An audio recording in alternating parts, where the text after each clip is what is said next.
tous, c'est Dom de Dom's Blog. C'est la première vidéo que je fais sur mon compte YouTube. Et je suis là aujourd'hui avec mon pote Anto. Salut. Qui est street photographeur aussi comme moi. Et je voulais vous le présenter et puis faire tu as une petite discussion, que ce soit technique que artistique, à voir. On va voir comment ça va se dérouler. Donc Anto, toi tu habites à New York aussi. Moi c'est ma 6e année à New York,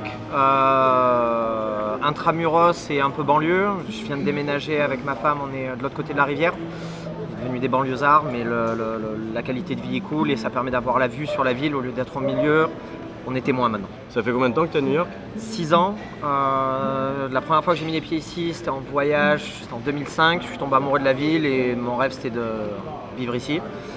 J'ai pris mon baluchon en 2013 et me voilà résident new-yorkais. Nickel. Et donc, et la photo, c'est un truc que tu fais depuis un bout de temps ? Alors la photo, ça va faire plus de 10 ans. J'ai commencé avec la vidéo en fait. Je faisais des vidéos de BMX. Je roulais avec pas mal de pro-riders. J'étais moins doué qu'eux. J'étais surtout plus blessé et l'outil vidéo a commencé. Et par la suite, l'intérêt de filmer est devenu intéressant, mais la photo, capturer un instant spécial de ça, c'était vraiment cool. Et tout a commencé il y a à peu près 10 ans sur ça. Je suis passé sur mon premier Canon, à l'époque déjà. Ça c'est très bien. Anto et moi, on fait partie d'un collectif qu'on vient de lancer il y a pas longtemps, qui s'appelle French Focus. Je vous mettrai le détail en bas de la vidéo, qui est un collectif d'artistes autour de l'image, donc photographie et vidéo, drone, français à New York.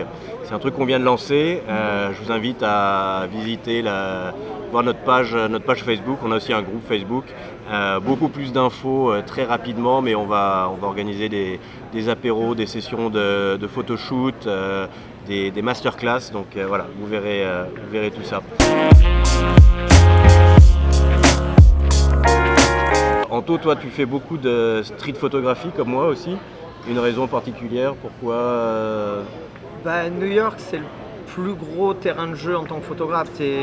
Tous les jours tu passes sur le même trajet, il y aura toujours un truc différent. Tu auras toujours la même scenery autour de toi, mais il y aura toujours des intervenants différents. Tu auras un gars qui fait la construction, tu auras un homeless qui est un peu atypique, tu auras un groupe de touristes, tu auras un camion à sandwich où tu auras 25 taxis. Tu peux prendre 25 fois la même photo, mais elle ne sera jamais la même sur 25 jours différents.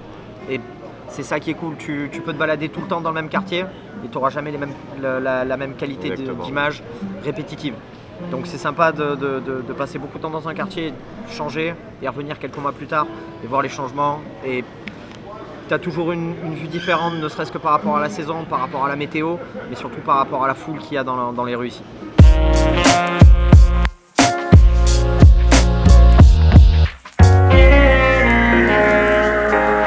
On va faire un petit jeu que j'aime bien faire, c'est Show me your bag, où en gros je vais te demander, je sais pas que tu as tout pris, il y a beaucoup trop à prendre, mais j'ai pris le classique setup pour la street photographie que j'aime bien. Parfait, donc si tu peux juste me montrer un peu, alors déjà ton appareil avec quoi tu déjà on va commencer, je shoot avec le même boîtier que Dom, un 5D Mark IV, je crois que ça fait un peu plus d'1 an que je l'ai. Avec le grip, c'est toujours plus agréable d'avoir une extra batterie. Grip, ouais. Toujours un petit micro au cas où il faut capturer des taxis qui klaxonnent ou des gens qui. Mais même pour la vidéo, bouler. Toutes les vidéos que tu fais, de toute façon, c'est avec ça que tu recordes. La plupart du temps, j'ai quelques bruits ambiants, mais je préfère piocher mes sons moi-même sur internet pour vraiment avoir la bonne qualité audio. Tu es témoin de beaucoup de choses, mais souvent tu as beaucoup de autour. Ouais. Donc, tu l'as toujours au cas où il y a 2 mots qui se disent, ou là par exemple on vient d'avoir une discussion avec un agent de sécurité. C'est toujours bien d'avoir une petite qualité en plus. Le petit clic que tout le monde entend. On le présente plus, qui va avec qui va avec le bracelet ou qui va avec les straps. Ce clips. De la marque Peak Design. Vachement pratique, très versatile. On leur fait pas de pub, mais c'est quand même bien utile. Donc là on a l'appareil, qu'est-ce que tu as comme Là lentille? aujourd'hui j'ai un 16-35 en f4 image stabilisée, c'est pratiquement le même que Dominique shoot avec, c'est le 2.8, mais moi vu que je fais énormément de vidéos, je voulais avoir ce petit plus sur la stabilisation intégrée, ce qui est cool, ça donne un petit plus. J'ai oublié mon filtre, je viens de me rendre compte. 16-35, donc grand angle, pour la street photographie c'est un peu la go-to lens. Enfin moi perso j'adore, peut-être un peu trop même, mais voilà. Qu'est-ce que tu as d'autre alors J'ai longtemps shooté au fisheye, mais c'est très particulier, tu l'as vraiment pour une très petite zone d'utilisation. Moi je bossais dans le BMX, donc c'était très utile, skate, BMX, sport extrême, c'est vachement cool de shooter avec, même quand je travaillais en boîte de nuit, j'ai bossé avec des gros DJ, c'est pour capter quand tu es au milieu de la foule, ça donne un rendu spécial, mais en photo, à New York, c'est vraiment unique. J'en ai toujours un que j'utilise quand je perds un œil. Tu shootes les tours de dessous, t'as ce truc qui se rassemble, c'est cool. Mais après, c'est le petit bébé, mais le gros bijou, enfin, c'est mes deux gros bébés derrière. On va sortir les peintes. Télézoom. C'est les Telelens. Là, je viens de. Donc celui-là, ça fait plus d'1 an que je l'ai. Qui est je crois la lens la plus vendue de chez Canon actuellement au monde. Hop, il perd le caps. Le Tomahawk 70-200 en 2.8 image stabilisée. Qui c'est l'arme absolue, c'est le go-to. Tu shootes du portrait, tu shootes de la ville. Je voyage un peu, je découvre les États-Unis, tu peux te défendre avec. Tu peux te défendre avec. Tu peux boire un café aussi, tu as déjà la poignée. Exactement. C'est très pratique, c'est un peu lourd, mais faut ce qu'il faut.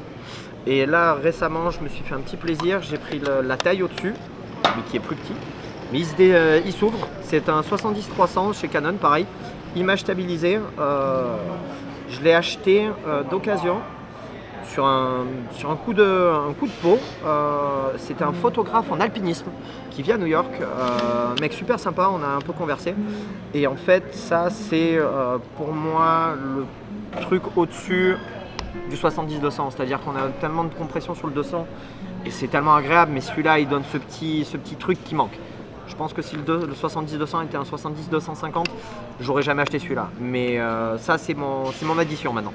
Je passe ma journée à shooter en 300 mm, à avoir des flous dispersés derrière mes sujets.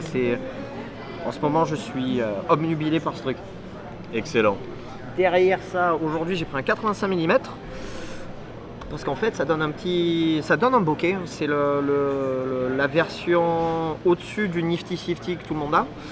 C'est très abordable, ça marche très très bien. C'est la version ultrasonique, donc un autofocus très très rapide. Puis c'est une portrait lens très abordable, ça tourne autour des 325 $, si je ne me trompe pas. Si vous voulez lancer dans le portrait chez Canon, c'est le petit investissement très intéressant. Donc portrait, qu'est-ce que tu préconises? 85 85-50. Et le 50? Le 50 que je n'ai pas aujourd'hui, mais qui est Donc ça c'est vraiment les deux lens pour les portraits. Après il y a pas mal de gens qui se mettent à faire du portrait maintenant avec le 70-200. Moi je trouve que ça donne une compression de malade et c'est pas mal. Le problème c'est que voilà, il te faut du recul. Il faut du recul, à manier toute la journée c'est lourd. C'est très lourd. C'est pas évident c'est pour ça les gens maintenant sur les portraits session ils préfèrent avoir ces deux-là. Mais chose qui est super intéressante, portrait lens ne veut pas dire uniquement portrait, tu peux les utiliser énormément en street photographie. Je vois Dom ces derniers temps énormément posté de séries de photos sous le 50. Ça te permet d'avoir une zone de focus bien centralisée avec un énorme bokeh, un énorme flou derrière. Ouais. Genre j'en ai 2-3 que tu as pris sur des feux rouges avec des gens qui attendaient de traverser, ça donne un truc super intéressant. Ça c'est la version au-dessus, donc tu seras beaucoup plus proche de ton sujet et tout en ayant encore plus de flou derrière. Les deux se valent très très bien. Après en street photographie, je crois que c'est Peter McKinnon qui avait dit the holy grail of lenses. Un 16-35, un 24-70, un 70-200, c'est les lenses qu'il faut avoir dans ton sac. Parce que tu couvres... Tu couvres tout ton panel de très près à très loin, mais après tu as ces petits trucs qui font que tu as un cran au-dessus sur ton côté qualitatif. Top. Je mettrai dans le détail de la vidéo en bas tous tes liens, compte Instagram, site, parce que tu as ton brand, non? Moi j'ai ma personal company qui s'appelle Carpe Diem Crea, qui a été lancée en France il y a une dizaine d'années. C'était plus un hobby qu'autre chose, et quand je suis arrivé ici... Tape pas trop parce que ça vibre. Carpe Diem, je l'ai lancé officiellement à New York il y a 2 ans. C'était plus sur le fait de communiquer sur mes photos, mais quelques projets qui arrivent, un petit shoot de temps en temps, une brand, un peu la Fashion Week. Là dernièrement j'ai shooté des conférences, là je vais faire des LinkedIn portraits, je vais faire des sessions en milieu d'après-midi, shooter les copains pour leur page LinkedIn qui est très très importante aux États-Unis, cette plateforme pour trouver du boulot. Tu es obligé d'avoir ton portrait bien classe, pas juste ton petit selfie avec ton iPhone, ça suffit plus maintenant. Cool, donc je mets tous les détails en bas. Et puis de toute façon vous risquez de revoir Anto pas mal dans les prochaines vidéos parce qu'on va faire pas mal de choses ensemble. Anto, merci. Merci Dom. Et stay focus. Stay focus.